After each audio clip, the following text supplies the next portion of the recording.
Welcome, everybody, to the Unemployable Podcast. I'm Jeff Dudan.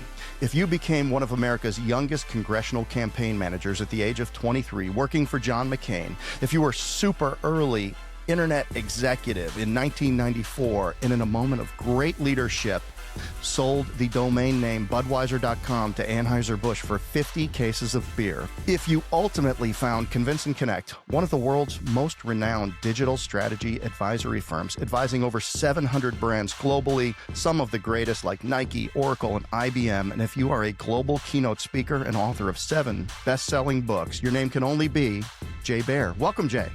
Great to be here, Jeff. Thanks so much for the opportunity, and nice to be unemployable. Yes, it is, isn't it? It is one of the greatest places to be.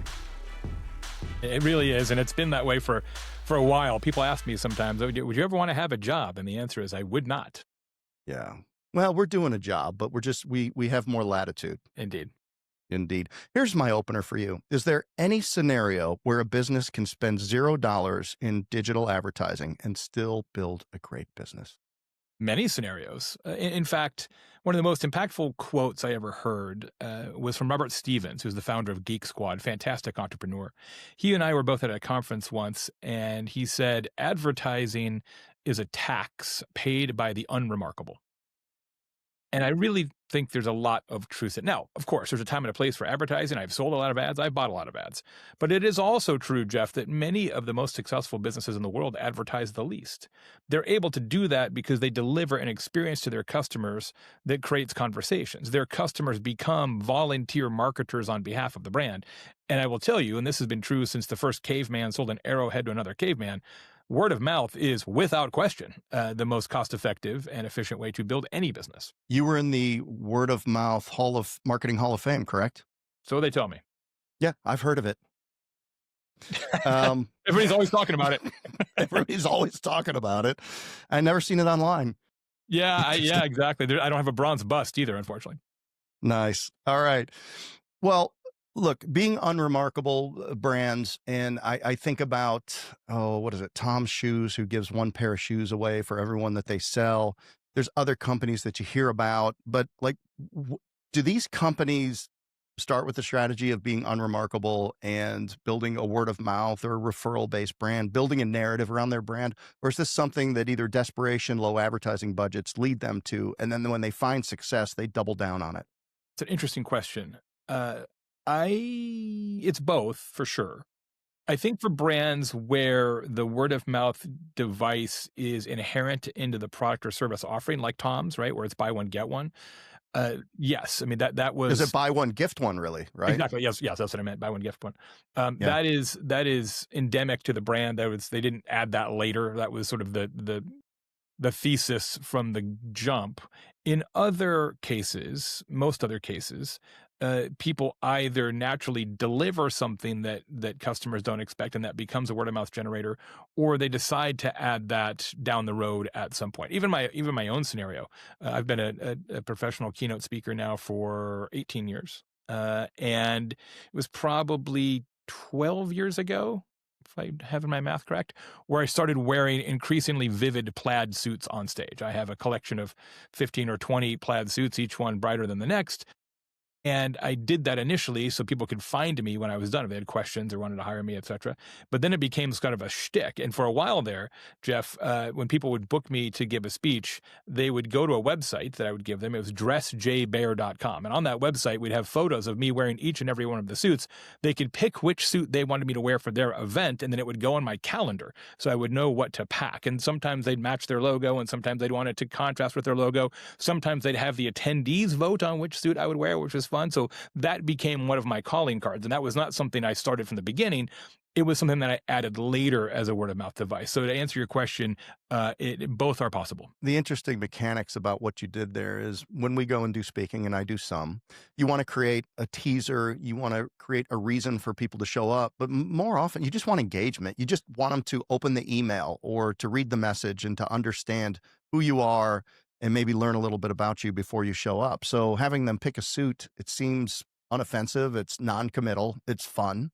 What a great opportunity to do that. And so when you do a keynote, Other than the choice of outfit, what's people's takeaway, and what do you hear the most? Well, it depends because I have several different topics, all in the sort of marketing, customer service, customer experience, business growth category. But there's different topics. I think what people tell me most often is that it's funnier than they thought it was going to be, and it's more practical and implementable than they thought it was going to be. Like I've been a strategist and entrepreneur for 30 years and a speaker for 18. So for me, the assignment of giving a speech is just consulting, but I'm standing up and holding a microphone. So I wouldn't dream of giving a client advice that they can't put into practice, nor would I dream of giving that same advice without implementation advice to an audience, right? So people can take what I tell them on stage and start working on it the next day. And to me, that is sort of of course you do that, but I've been told that that is not always the case when people give presentations, that it can be a little bit theoretical, and that's not how I roll. Well, if you want to charge a good price, or you want to get a value price, then you have to deliver value. People Indeed. have to, yeah, people have to refer you into other people saying, I got things immediately that helped my business. And if it's only 2 or 3 things, it doesn't really matter. I hear things all the time from people that I spoke to or events that I did, and I'll go bounce, and I have a thing about rushing to conflict. And they'll say, every time I get in a situation, I hear your voice saying rush to conflict. And I go and I wade into it. It's not as bad as I thought. Bad news doesn't age well.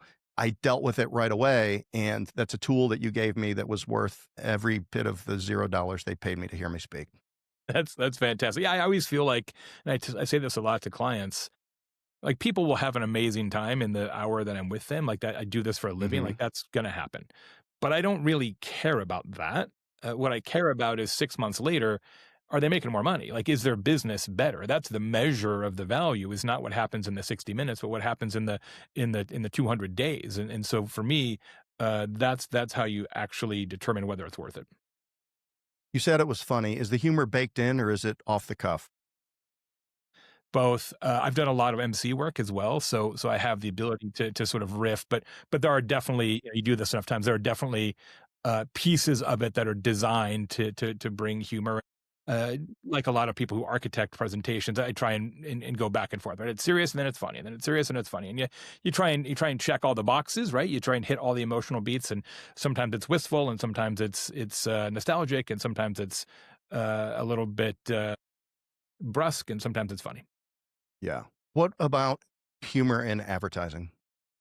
Is it when does I know when it works, Yeah. right? Like the progressive commercials, love it. Yep. Like Yes. I can't wait for a new one to come out, because that's every dad, don't be your parents type advertising. Geico's done an incredible job. Yep. It seems like everybody's trying to use humor to connect relationally with their customer base, but that can't be the purpose of the ad. How would small companies think about using humor? Yeah, it's challenging because of all the ways that you could succeed with marketing and advertising. One of the most challenging is humor, because people's sense of humor is not the same. Yeah. It's certainly different culturally. It's different by age group and a number of other things. And some people just don't think things are funny that other people do. And so it can be a little of a high wire act. But as you say, Jeff, when it works, it really works. But when it doesn't work, it doesn't work at all, right? So it is a little bit of a challenging assignment. And I always feel like the way to go about that is to not say, let's do something funny, but to come up with an insight that resonates with your audience. And then if you want to deliver on that insight using humor, great, give that a shot. And to me, that's a perfect example of Progressive, right? Progressive has this insight that everybody thinks they're exceptional, but they end up being just like their parents. That's the insight. The way they Yes. deliver that is with a series of vignettes that become very humorous. And one of the reasons that works with everybody is that it is true for everybody, right? It doesn't matter where you live or your social economic background or your race or your gender or your creed. That insight is universally true. And to me, that's the genius of that particular campaign or sets of campaigns. It's not like, hey, let's just do something funny. You see that a lot in Super Bowl ads, right? It's like, well, we're spending all this money and we got people watching, so we better do something funny. And to me, many of those suck, right? They're not funny, Yeah. but you can see that somebody sat in a conference room and the first thing they put on the whiteboard was funny. Right. And when you start with funny, it typically isn't. Yeah, they're looking at each other saying, "Is this anything? Yeah, Is this going to work?" And exactly. then the one without a sense of humor approves is unfortunately the approver, Yes, and they yes, just blew $8 million in 30 yes. seconds. But back to the progressive situation, the tie to the product is almost invisible. I Mhm. mean, how do you get there over to the product, or is it just simply an awareness and creating an emotion?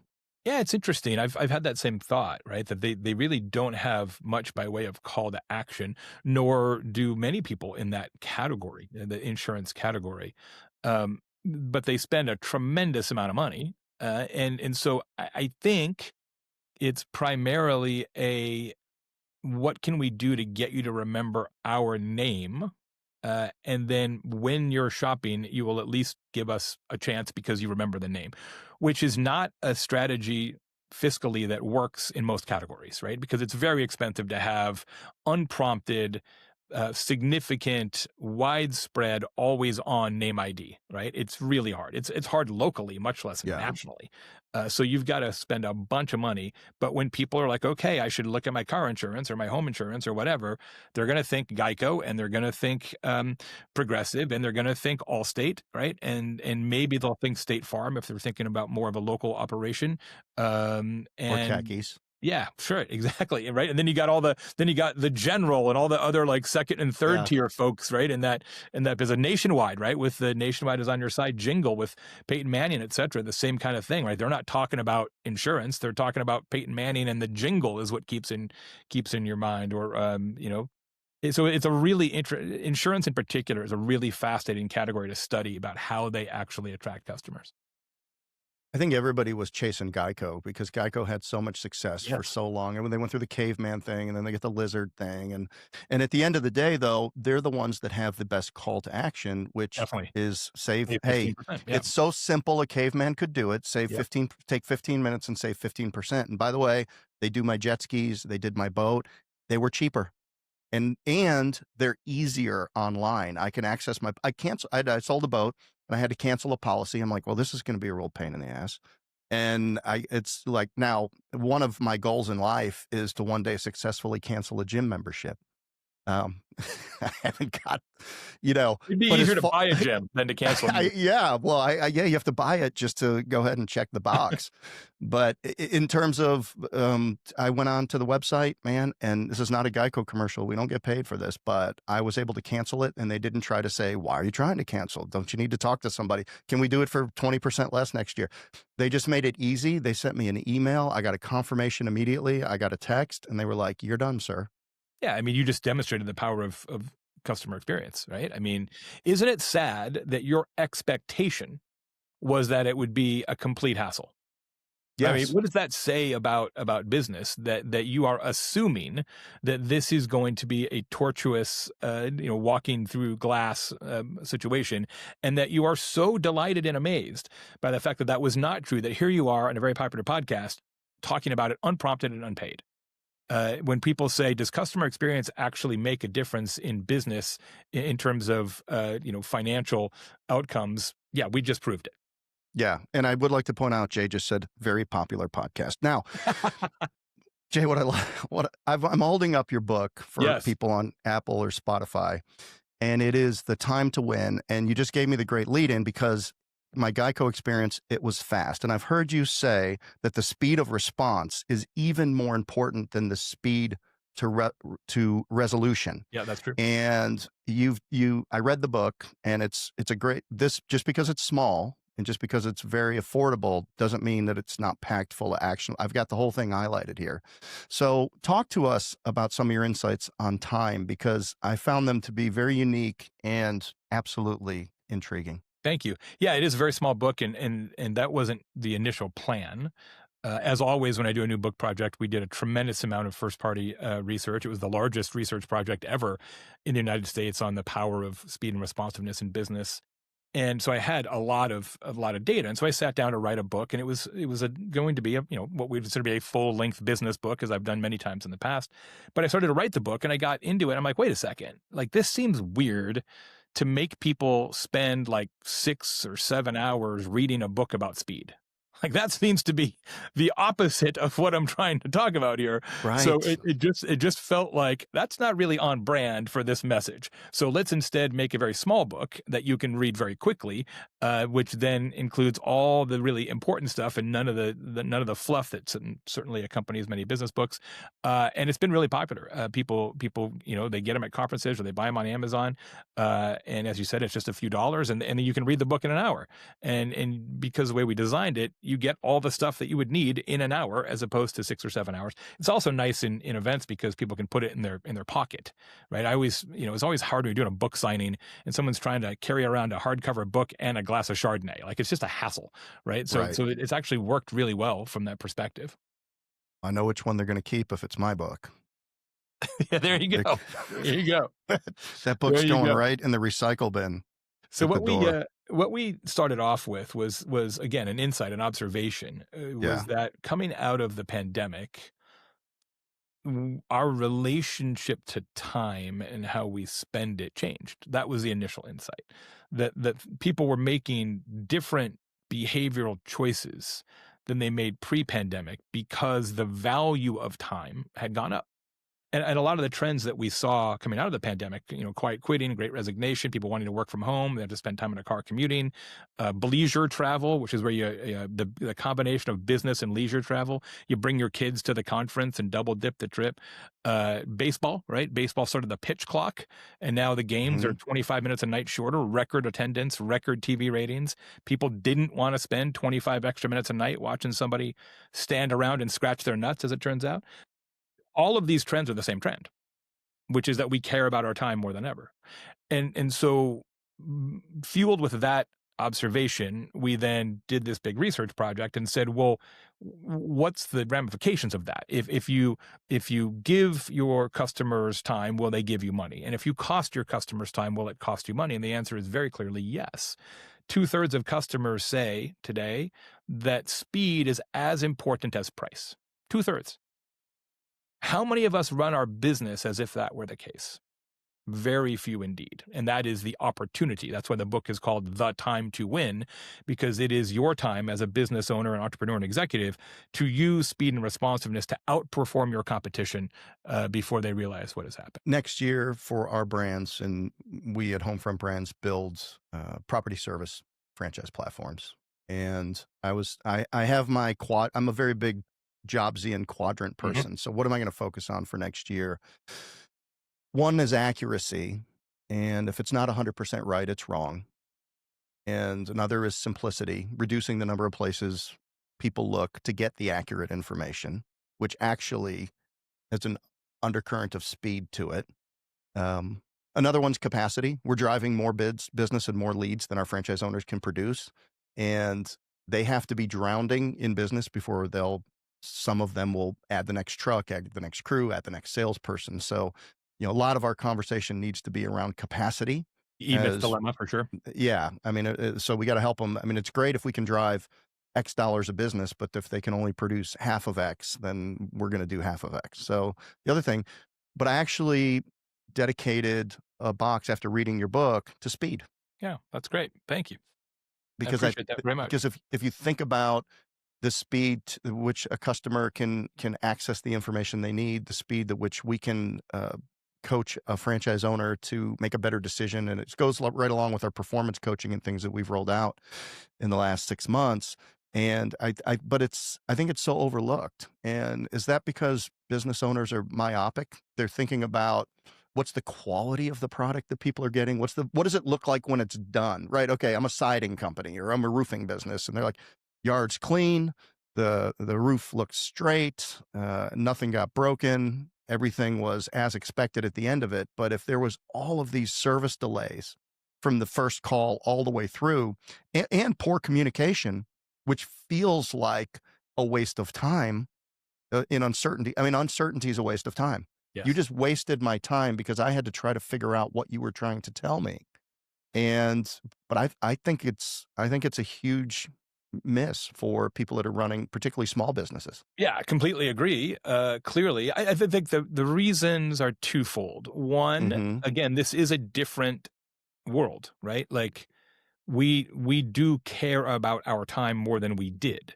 So to deprioritize responsiveness in your business was not a huge mistake historically. It is now. So there is a difference in the viewpoint of your customers as to how important speed is and the stack rank of things that you can deliver. So that is one. Two, I feel like responsiveness is somehow decoupled in many cases from customer experience and customer service. Business owners, especially small business owners, tend to think that customer experience is attitudinal, that it's about being customer friendly or somehow being polite or kind or nice, and those things are true. Mm. But you don't get to that. You don't even get to just play that card if you're not the first one to respond. I mean, the Right. numbers are so compelling, Jeff, that 51% of customers, and this one speaks directly to your industry, 51% of customers, more than half, will hire whomever contacts them first, regardless of price. Regardless of price. So if you're in any kind of business where people are going to shop it, if you're in any kind of business where there's a bid or a quote, you should do whatever you can to be the first responder, because it will literally line your pocket with money.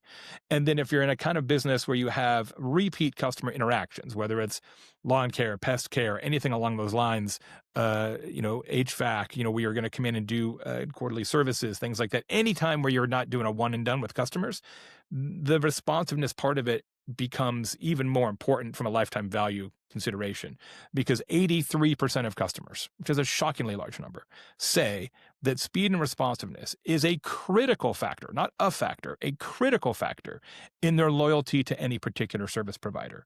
So it's not just about being fast the first time somebody says, "Can you do a thing for me?" It's the culture of responsiveness every time that customer needs to cancel, needs to change, needs to shift their date, needs to pay a bill, needs to do whatever. Not wasting their time is a huge, huge competitive advantage. And it's because in this world today, and this is really the big difference pre versus post pandemic, today we interpret speed as caring and we interpret responsiveness as respect. That wasn't always true. If you are slow, if you waste my time, the way we internalize that as human beings and as consumers in the modern age is we internalize that as I am not an important enough customer to them. Now, that may not be true at all. There may be many good reasons why you weren't able to pick up the phone at that time or answer the email or whatever, send the truck, whatever the deal is. There may be great reasons for that.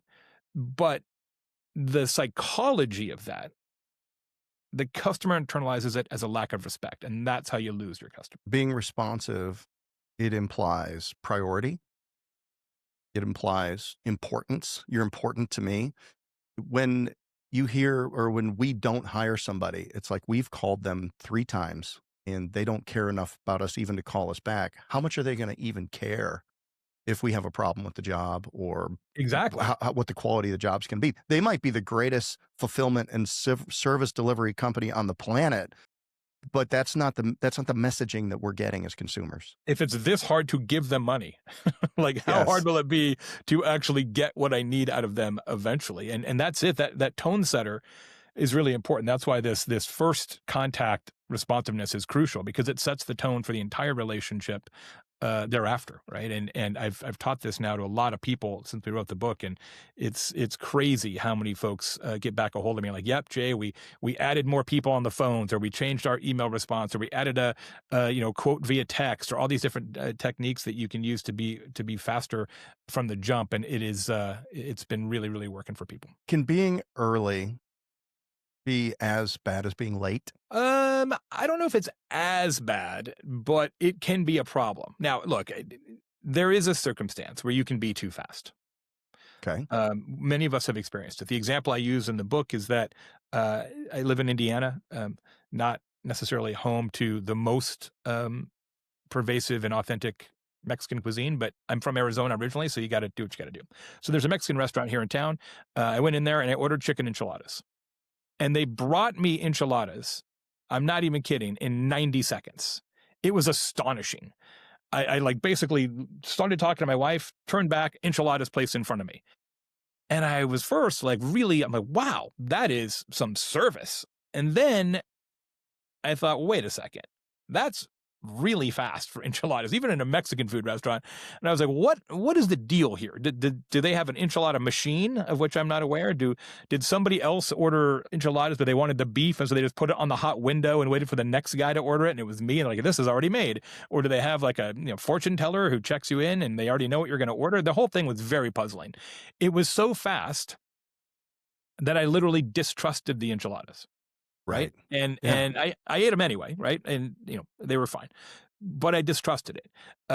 I was many years ago, I tried to get LASIK for my eyes. We're both wearing glasses. Yeah. And I went to the eye doctor. This is when I lived in Phoenix. And I said, yeah, I'm thinking about the LASIK. And he said, yeah, okay. And I said, well, when could you do the procedure? And he's like, I don't know, 45 minutes from now. And I was like, nope, nope, I'm out. Not if you are that available. That is not the guy that I want cutting my eyes open. Right. You don't want to go to the fastest tattoo artist in your town either. Right. So there are scenarios where speed is a problem only because it decays trust. There is a sweet spot there. We call it the right now in the book, which is the right now is the perfect amount of elapsed time in any customer interaction. And we define the right now as slightly faster than customers expect it to be. Slightly faster than they expect it to be. If you're way faster than they expect it to be, like, do you want an eye surgery right now? They're like, I don't trust you anymore. And obviously, if you're way slower, then they're annoyed and you've wasted their time and all the things we talked about a moment ago. So there's like a Goldilocks zone for responsiveness. That's the right now. And this gets violated sometimes in some of the scenarios that you're talking about, Jeff, where you might make an online inquiry of a service provider, and then 30 seconds later they're calling your phone, right? We've all had that experience, and it's like a little too fast, right? It just feels like operators are standing by, right? And it just feels weird, right? So it's almost like take a beat, not a long beat because you might lose the opportunity, but a beat, right? So instead of calling them in 30 seconds, call them in 15 minutes, right? So there's just like a slight delay there that makes it the right now. Stories are critical, and some of your work has to do with letting people understand, like, it's not necessarily about the product all the time. It's around a story around the product. Or I've heard you use an example on a podcast where it was a story about a restaurant that lays a deck of cards out when the people walk in. Yes. And I thought that was like one of the best examples of somebody that created a story that people would talk 100% of the time that these people would talk about. And it just drove massive business to their restaurant. It was the simplest thing that they could do. Can you tell us that story? Sure. It goes back to what we started the show with about the power of word of mouth. And if you ask a business owner, any business owner, is word of mouth important to your business? 100% of the time, they will say yes. If you ask a business owner, any business owner, do you have an actual word of mouth strategy? The research shows fewer than 1% do. Fewer than 1%. Isn't that a strange dichotomy? We all know word of mouth is important, yet we don't have any plans for it. How is that true? Why is that true? Well, I know why it's true because I wrote a whole book about it. It's true because we, and when I say we, I mean all business leaders, have made a colossal blunder for the last 100 years. And that blunder is that we believe, wrongly as it turns out, that competency creates conversations. And it does not. Running a good business prevents your customers from defecting. It does not, by any stretch of the imagination, create conversations and word of mouth. Because all human beings in the world are wired the same way in their head. We are wired to discuss things that are different and ignore things that are expected. So you delivering on what the customer paid for is satisfying for the customer, but they're not going to tell a story about it. This is why, just incidentally, this is why you never see 3-star reviews. Mathematically, you just don't see very many. What do you see? You see 1-star reviews, which is a story, a sad story. And you see 5-star reviews, which is a story, a happy story. You don't see a lot of 3-star reviews. Why? Because it's not a story. Yeah, I paid them and I got pretty much what I thought I was going to get, 3 stars. Nobody even writes that review because it's not a story. So if you want your customers to become volunteer marketers on your behalf, and you absolutely do, you've got to give them a story to tell. And that story, and this is really important, is not, never ever, the thing you actually sell, because that's what they expected it to be. So in the case that you mentioned, it's called Skip's Kitchen. It's a restaurant in Sacramento, California, owned by Skip and his wife. They used to be the managers of all the Chili's restaurants in Northern California, but they decided to do the entrepreneurial thing, be unemployable and do it themselves. And so Skip's is a very good hamburger restaurant. It's counter service. So you walk up and there's a menu board there, and I want a patty melt, and I want onion rings, and I want a chocolate shake, and then they bring it out to your table. We all know how that works. That's not remarkable in the least. But what they do, it's called a talk trigger in my work. It's a talk trigger is an operational choice that is designed to create conversations. That was my plaid suit, so we talked about earlier. So the talk trigger at Skips is after you order but before you pay, the counter person, as you mentioned, whips out a deck of playing cards and fans them out face down in front of you and looks you dead in the eye and says, and you pick a card, and if you happen to get one of the jokers, your entire meal is free. And it doesn't matter whether you're there by yourself or you've got a whole high school baseball team in tow. And about 4 people a day, on average, win this game. And when they win, they go batshit crazy, right? They're calling their mom, they're putting it on Instagram, they're writing, Google reviews. Yeah. It's a crazy situation. But you don't have to win to tell the story, because everybody gets to play. It's not only on Tuesdays, it's not only on your birthday, it's every customer every time. And what's amazing about it, if you look at the reviews, people talk about it constantly. And in fact, colloquially in Sacramento, people don't call it Skip's Kitchen. They call it that Joker restaurant. In the history of their business, they've now been open, I think it's 12 years. They have spent a grand total of $0 on advertising ever. And there's a line to get into this place every day, because this game is the advertising and the customers are the sales team. I guarantee you, some people say, I've been coming here for years and I finally won. Absolutely. Absolutely.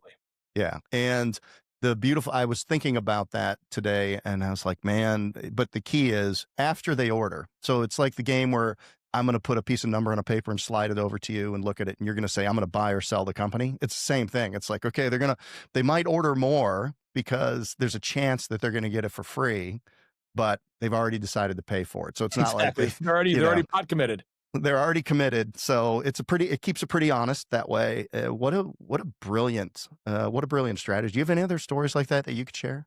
Oh, there's tons, because I wrote a whole book about it with my good friend and co-author Daniel Lemon, and have spoken about it for years and years and years. Which book was that? Because I'm going to get that one. It's called Talk Triggers. Talk Triggers. Okay, awesome.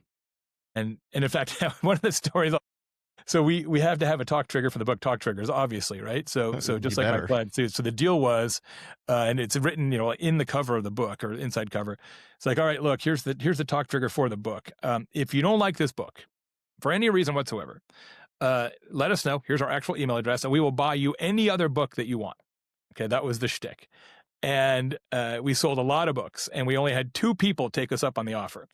And it was this story tells you all you need to know about readers. One guy emails me and says, Jay, I didn't like the book. There weren't enough case studies and stories in it. And I thought, well, that's weird, because I wrote the book and there's 33 different case studies in the book. And we purposely selected them. Some are small companies, some are big, some are B2B, some are B2C, some are US, some are global. And we had a matrix of stories. I'm like, I don't know how many you think you should have in one book, but I think 33 is sufficient. We made the offer, and so we'll give you the book. And he wanted a book by one of my friends, Mark Schaefer, who's a fantastic marketing author. So that was no problem. Gave him a book. A month later, I get an email from another guy who says, Jay, I didn't like the book. I'm like, oh, okay, why? He's like, there's too many case studies. And I'm like, you should talk to this other guy, and you guys need to argue this out and figure out what your unified truth is. So I had to get him a book. And this guy was a little irksome. I think he just wanted to see if we would do it. He wanted some out of print, rare, French cooking book. It was $500 or something. And I'm like, well, we made the offer. So we gave him the book, and then we wrote a press release about it and got even more publicity. All right, so I'm not asking for free consulting, but maybe. So we have a fencing franchise, we Yep. got a kitchen, bath, and closet franchise, we got a Yep. temporary walls franchise where we rent high-end temporary containment walls. We got an exterior building washing and window cleaning franchise called Window Hero, and then we have a roofing franchise with a really unique product that we can spray on the roof and extend the life of it and all of that kind of stuff. So if those are kind of the businesses we do, and if I was going to start one of these businesses today and come up with a talk trigger, do you have anything in that book that you think would relate to this to give us an idea about a Absolutely. talk trigger we could There's a use? bunch of examples for home services in the book. And in fact, in Okay. the book, there's actually a 6-step process of exactly how to create and implement and measure talk triggers. Because again, we developed this as a consulting firm and then wrote the book about it, right? So it's like, here's the worksheets to fill out and the whole thing.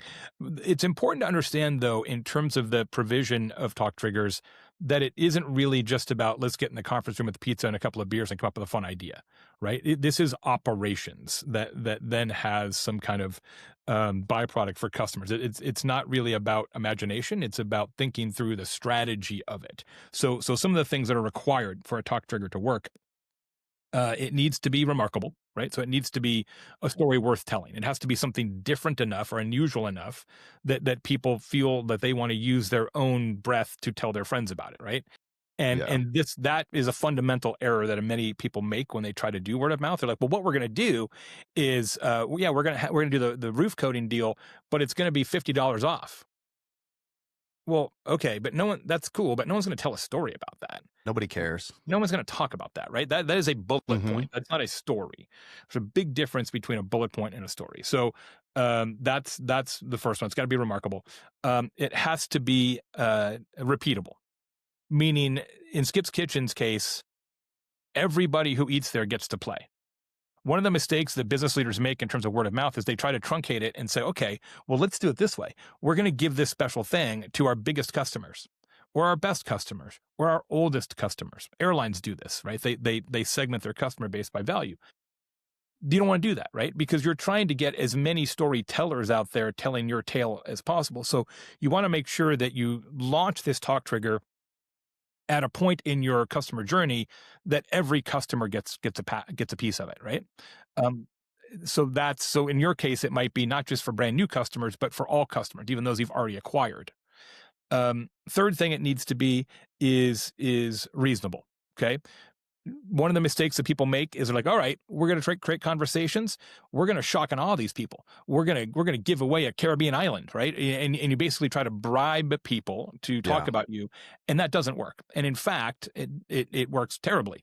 What the research shows, ours and others, is that when the thing is too big, people talk about it less because they don't trust it. Right. They don't, Right. It's almost 90-second enchiladas, right? They're like, nobody's going to win a car. That's BS. There's no way. So it just has to be small. And then the fourth thing is it needs to be relevant. Okay. It needs to make sense in the context of your business.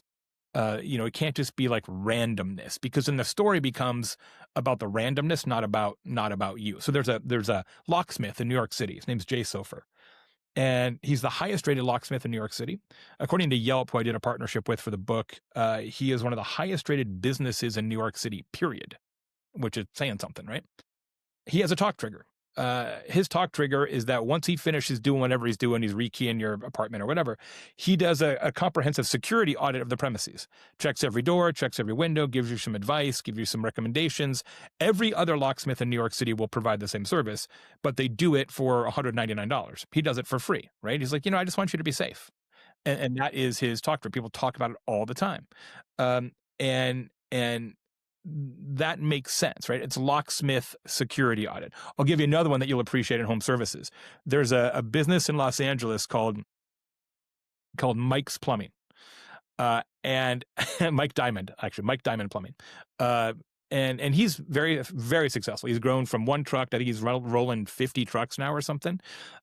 And it's plumbing, right? How do you differentiate in plumbing?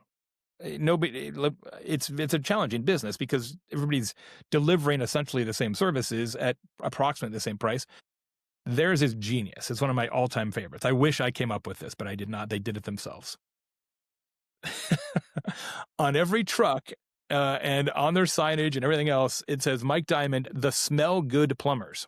And everybody on their team wears every day a signature Mike Diamond cologne that all of their plumbers wear. And if you look at their Google reviews, it is amazing because about every second review, somebody says, well, they unclogged my drain. And you know what? He did smell quite nice. I mean, it is just, it is amazing. I'm like, that is in the Word of Mouth Hall of Fame. And in fact, we did a series of awards for best word of mouth devices. And that did win one of the awards that we gave out. No, I'd be leaning right in to get a whiff of that. Yeah, absolutely. Absolutely. Amazing. I'm interested to know if you have an opinion on this concept of authority. SEO, optimizing your website, doing off-page and on-page SEO, doing content, creating backlinks, all of that stuff seems to be changing for agentic engine optimization or generative, whatever you want to call it. I've heard agentic, I've heard generative engine optimization, which is essentially large language models. People are going to have more searches on chat by the end of 26 than they have on Google. But what people that said that don't understand is that Gemini's already replaced the old search on Google. So, Gemini's already handling all the traffic. The old Google search is, dust in the closets somewhere to go into some historical museum at some point. But so it's this concept of authority, which is being the authority as a human, as a person, as a face connected to a business, so that as the large language models go through websites, and they've got to have the right schema so they can read them, but they're actually looking for something to create a bias, meaning I want to know who said that this company is as good as it said it is. So what are you doing any work around authority? What does it mean for the lay person, for people that haven't got clued into this, and why is it going to matter so much going forward? Yeah, the data side of it will be a tie because they will look at all the data and they'll look at all the ratings and reviews and everything else and be like, okay, here's what I know about this business, and here's what I know about this business, around this business, and then what breaks those ties are trust signals, right? Is what we call them, and those trust signals are ratings, they are testimonials, they are other people who are not yourself saying things about you, they're pieces of content, etc. So it is more important than ever to know two things. One, your website is less important today than it was yesterday. It will be less important every single day that you draw breath, because people won't be going to your website for anything, right? They will have this intermediary, this large language model intermediary, or their own agents working on their behalf will go find who they should use to build a fence, right? They won't go to the fence website. They'll say, Gemini, tell me who I should use to buy a fence. Right. And then next year, your robot who works for you will actually get a hold of the robot working for your fence company, and the two robots will schedule the appointment. Like, there won't be people involved in this. And this is happening like now. I mean, I'm not future casting. Like, this is going on today. So the website as a customer acquisition vehicle will be less important. What will be more important is you showing up in as many places as possible, right? So we call this atomizing your awareness, and saying, hey, you should write guest articles in different places. You should be parts of different, websites in your community, whether it's, Nextdoor, all these kind of things. Like, you need to be in more places, because each place that you are is an opportunity to build a trust signal that the large language models then use to break ties. So those two things are super important. Will the large language models generally just give you one option, the best option, if you don't ask differently? I think it depends on which model you're using, and it sort of depends on how you structure your query, for sure.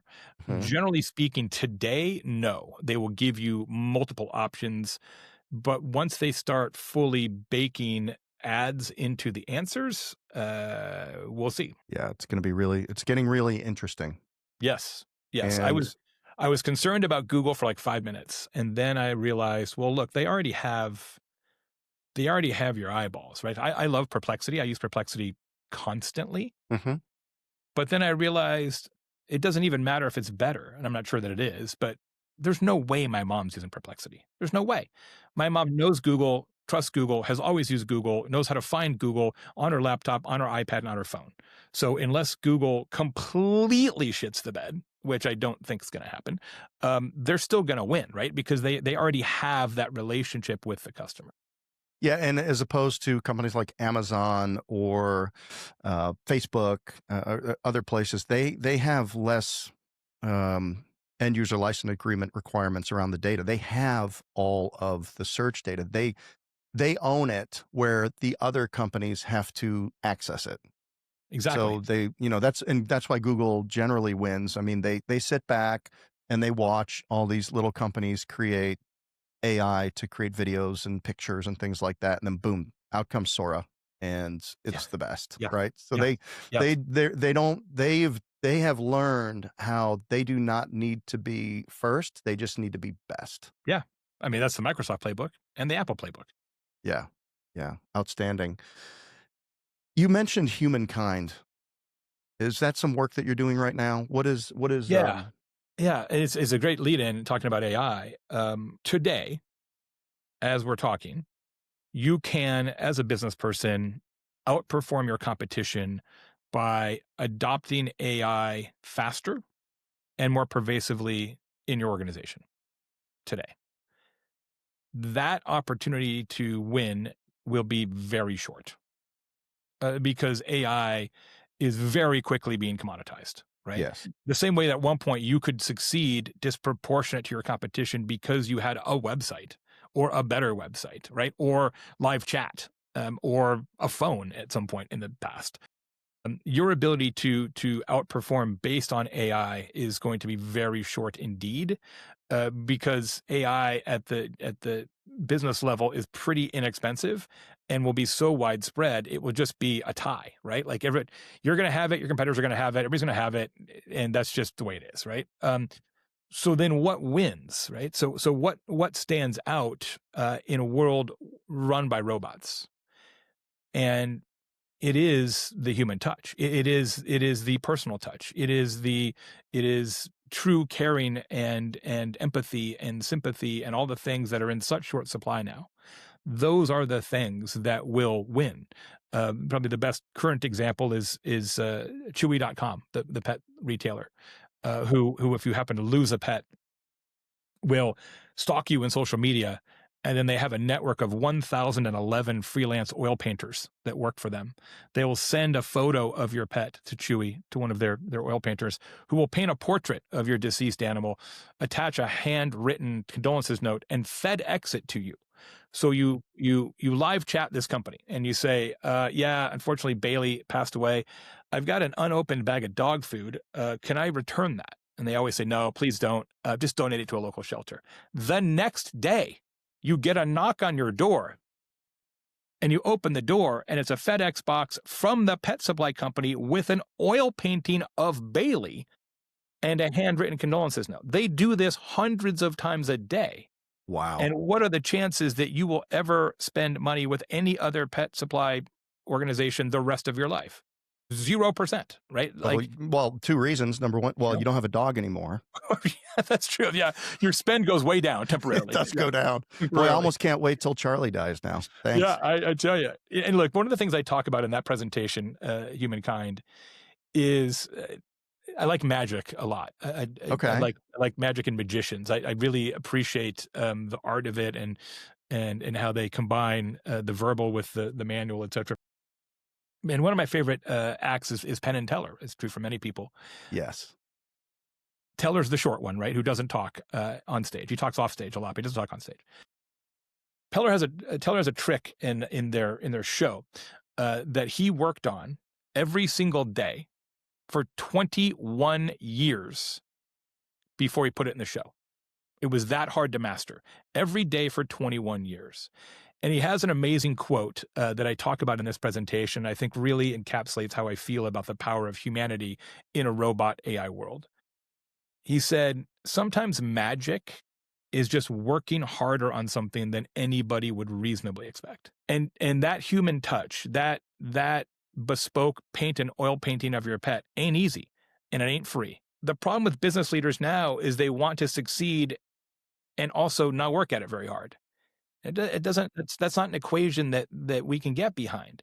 If you want your customers to love you, do something lovable, and that ain't AI. Wow. That's a great. I'm pausing because I'm absorbing that point. As far as magicians go, who's your favorite, David?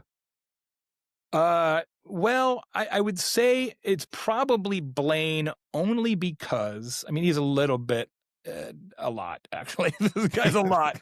He's a lot. But I will say, the way he has kind of redefined the form in a lot of ways, right? Yeah. And sort of changed what magic could be, for a lot of people, I think is really commendable, and certainly puts him in the Hall of Fame. But I would say you're right. If you think about what name is shared by the most great magicians, it's clearly David.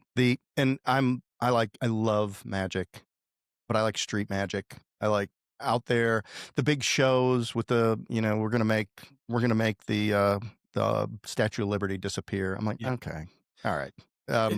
We talked about word of mouth, and there's a case study about Penn and Teller in the book, Talk Triggers. Okay. Because every single night after their Vegas show, they come to the lobby and they sign autographs and they talk to fans, and they do it as long as fans are there. They will do it for hours every single night. They have done thousands of shows, and they still do this. And people don't talk about the show. They talk about, I got to meet Penn. They have a word of mouth device built into their magic show. And it's funny you talk about the big shows. David Copperfield has a meet and greet in Vegas as well. It's $299. And all you get is a picture, and you don't actually get to meet him at all. And if you want to see some 1-star reviews that'll make your toes curl, take a look at those. Yeah, I bet. The name Teller for a magician that doesn't speak is a talk trigger. I never understood that. So after that's a talk trigger right there. It's like the guy never says a word, and you love him because he just never says a word. Does he talk after the show? Yes. When he's meeting people? Oh, so that's just camera on only. Exactly. Yeah. Yeah. And he is a brilliant and very, very nice man. I've had a couple of conversations with him in the past, and he's awesome. Fantastic. One of the things that pops up first about you is your love of tequila. What's the tequila report? What's going on with the tequila report? What is it? When's it coming out? I've been making videos on Instagram, TikTok, YouTube, etc. about tequila for almost 4 years now. I am the second most popular tequila influencer in the world. Non-celebrity division, right? So it's not me and The Rock or me and George Clooney, Right. but amongst mortals, Sure. I'm number 2. But now we are moving away from video content and moving towards longer form narrative content. So we're building a new company called the Tequila Report, launches in January, and it is Rolling Stone for tequila. So a complete online magazine and an events business and a tours company, as well as a very robust email newsletter, which is a way a lot of people prefer to get their content these days. So yeah, it's a whole big project. We've got a bunch of great writers writing for us, doing great content about tequila brands, and I'm down there all the time. I have a house in Mexico. I'm in tequila country many times every year, visiting distilleries, and we also have a tequila consulting business where we work with brands. So it's I spend a lot of time on it. I had a trainer tell me that if I had to drink, I needed to drink tequila. It was the cleanest and best for me. Why is that? It's the way it's made, right? It's only got 3 ingredients. Good tequila, at what we call additive-free tequila, only has 3 ingredients. It's water, agave, and yeast. And agave is sort of a magical plant with a lot of compounds in it. It's the lowest calorie spirit that you can have. It is the cleanest, make you feel better, certainly compared to something like beer or wine or Sure. or other things that have a lot of sweeteners in it. Now, what gets you is the mixers, right? So let's just be clear on this. Tequila neat in a glass is it is not good for you. Let's make sure everybody's clear. You should not be drinking. It's not good for you. But if you're going to make the choice to drink, tequila neat is probably your best option. What gets you is the mixers, right? So your margarita, your Paloma, your tequila sunrise, etc. The mixers is typically has a lot of sugar in it, and that not only increases your calorie count and your sugars, but can cause some headaches as well. Yeah. You heard it here, kids. Tequila's like vitamins. Have it every day. Vitamins. It works for me. Just like, If I move this camera just a slight amount, you would be astonished how much tequila I have in this office. is that right? But yeah, I probably have 800 bottles at home at least. And the UPS guy loves me because I get about 10 a week sent to me for reviews. Yeah. Well, you need to get to work on those. What do you think of Termana? So I've actually interacted with Dwayne Johnson, The Rock, a few times with regards to his tequila brand Terramana. It's priced really, really well. Yeah. And that's a smart decision on their part. It's not the greatest tequila in the world by any stretch of the imagination. It's also not terrible. There are many, many worse tequilas. Yeah. It's not one that I would typically select or recommend, but there are a lot of worse options out there. What is the difference between, a colored tequila versus a clear tequila, reposado? Yeah. Like, Uh, is that the way they're made? Is it additives or, n- how do they come out like that? so it's actually there's base classifications in the industry. Um, the clear one is Blanco, also called silver and plata. Those mean the same things, interchangeable. And that is almost always unaged. By regulation, you can age a Blanco up to 60 days, and a few brands do. In fact, I did a project recently, one of the single barrel projects that I do, where we aged it for 59 days. Still a Blanco. Reposado, which means rested in Spanish, is 60 days to 1 year in some kind of oak vessel. And that time spent in oak is what gives it a Got color. it. Reposado is usually going to be kind of yellow or gold. Viejo means aged, and that is 1 to 3 years in an oak barrel. It has to be a barrel. That's going to get darker yet, and then an extra añejo is more than 3 years. As it gets older, the flavors change and become more vanilla and sweeter and things like that, and that's because of the wood. It's not the tequila itself changing; it's the presence of the wood interacting with the Blanco that changes it over time. And these oak barrels, they're not treated in any way. I know that there's some spirits that use old wine barrels, or they send I know there's a whole industry around barrels that are age bourbons here, and then they send them over to Europe, and they put something else in them, and then they send them back here, and it's all, they're reused, and they Same. create. Yeah. Same. Very common. Most tequila, I don't know what percentage, but most tequila is aged in ex-American whiskey or bourbon barrels. Okay. Because in bourbon and whiskey, by their regulations, you can only use the barrel once. You can't reuse barrels. And so barrels are expensive, right? So whiskey bourbon guys are buying new barrels, and then they can use it once. Like, what are we going to do with these barrels? And so There's only so many people that go over the falls. Exactly. And so the bourbon guys in particular will sell them to the tequila industry. And tequila can use them over and over and over and over. So it's a nice synergy. Now there are tequilas aged in red wine barrels. There's tequilas aged in French oak barrels, which have not, of course, had whiskey in them or anything else. Some tequila brands, although not many, use new barrels as well. But the core is an American whiskey or bourbon barrel. So it could be Four Roses or Jim Beam or Jack Daniels or Right. Maker's Mark or et cetera. So give me a good value tequila. Not cheap, but a good value tequila. You're having a party. You want to have a great tequila, and then give me I just sold a company. I just had a life-changing event tequila. Challenging. Okay, so it's hard because the nature of the spirits business is that different products are available in different places. So I'm going to give you a couple of recommendations that I think you'll be able to find in most states. One of our favorite clients, Terrific Tequila, is now in 49 states. Sorry, Alaska listeners, is G4. G4 is an excellent tequila made by Felipe Camarena. Their Blanco, Reposado, and Añejo are all excellent, reasonably priced, and you should be able to find it in most places. So I would give you that one, G4. What's a fifth set you back of G4? Bottle of G4, depending on where you get it, it's probably 35. Okay. Something like that, maybe 39. I could ruin my life very affordably. And then for the big splurgy, the one we always recommend is Tears of Llorona, which is a fantastic aged tequila, 5 years generally, and it's aged in a combination of sherry barrels, Scotch barrels, and cognac barrels. And so it has just a rich, leathery, tobacco-y, sit by the fire on a bearskin rug in a winter day kind of a vibe. Comes in a beautiful bottle as well. They do sell it in a liter instead of a 750, so that's nice as well. And depending on where you buy it, a Tears of Llorona would be probably $2.99, something like that. Okay. But Okay. but it's a liter, so it's actually two and a quarter essentially for a regular size bottle. Got it. Fantastic. I appreciate that. Any non-obvious places that manufacture or create tequila other than Mexico?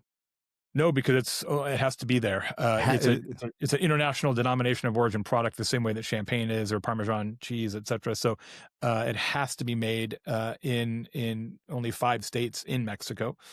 Most tequila is 90% of tequila is made in the state of Jalisco, where Guadalajara is. Also in the state of Jalisco is the town of Tequila. Tequila is a town. That's why it's called Tequila. And it was actually named from a volcano. So there's a volcano named Tequila. There's a town called Tequila under the volcano, and then the beverage was made in the town. So it's volcano town beverage is the sequence. So there's only 200 distilleries in the world.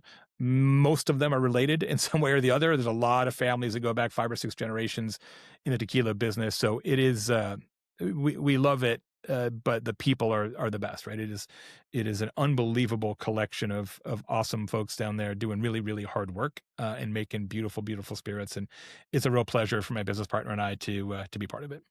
Yeah, that's got to be a great business. Yeah, it's fun. Great business to be a part of. Look, Jay, this has been amazing. I'm going to tug on the reins here and we'll start to turn this horse towards the barn. But before we do, I've got a curveball if you want to play. I got a curveball and a fastball for you. I'm ready. And that's how we'll wrap it up.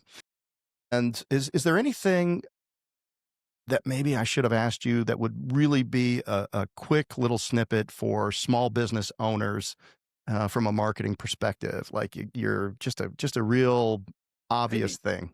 Yeah, I'll give you one. People are always flummoxed about how to do social media. And I think the best way to do it for small businesses is to just think of it as a documentary, not as a movie. Just show people what you do every day. Yeah. Just take out your camera or train your crews to take out your camera. And when you're putting up a temporary wall, show them how you do that. What you think is super boring because you do it for work, your customers or prospective customers think is fascinating. Fascinating. Just document what you do and put that in social media. That's the place to start. It's way easier. Man, one of my favorite social media vignettes is this guy who is a lawn care service, and he goes to people's houses that are just overgrown and there's grass grown onto the sidewalk and onto the driveway. And he says, "Hey, I want to clean your yard up for free." And then he time lapses it and he just transforms these homes. And I will watch 5 minutes of that. Yeah. I mean, literally, because I'm like, how good is this going to get? And I mean, it's a small business guy. It's not a big company, but I mean, he gets millions of views. Amazing talk trigger as well. Yeah. Fantastic. Awesome. Jay, this has been amazing. Before we go to the finishers, where can people get in touch with you? You can find me at jaybaer.com. That's BAER. You can find all my books on Amazon. And for tequila, go to thetequilareport.com. Perfect. Here's a curveball. Gun to your favorite bottle of tequila's head. You have to create a new business in the next 30 days. It can't be something that you're currently doing, but you're forced to start a business in the next 30 days. Where do you see the opportunity in the market? In my current market at home, and my wife really wants to do this, but we got a lot of irons in the fire. She wants to do, as I'm sitting here and it's like snowing outside, she wants to do the indoor-outdoor dog park with coffee in the morning and beer in the afternoon, which is a franchise model. So I would never probably go down the franchise road because I know too much, but that is a real opportunity, especially in a town like this. I worked with a company, large footprint, urban centers, they do exceptionally well. Yeah. I mean, you got to, and it's indoor, outdoor. There's people working remotely from there all day. Their dogs are playing. They get dog wash stations set up. So yeah, I'm big proponent of those businesses. But my real answer, Jeff, is as I mentioned, I have a house in Mexico. I'm there a lot. I've already designed and have prototyped this is not a lucrative business, but it'd be fun as hell.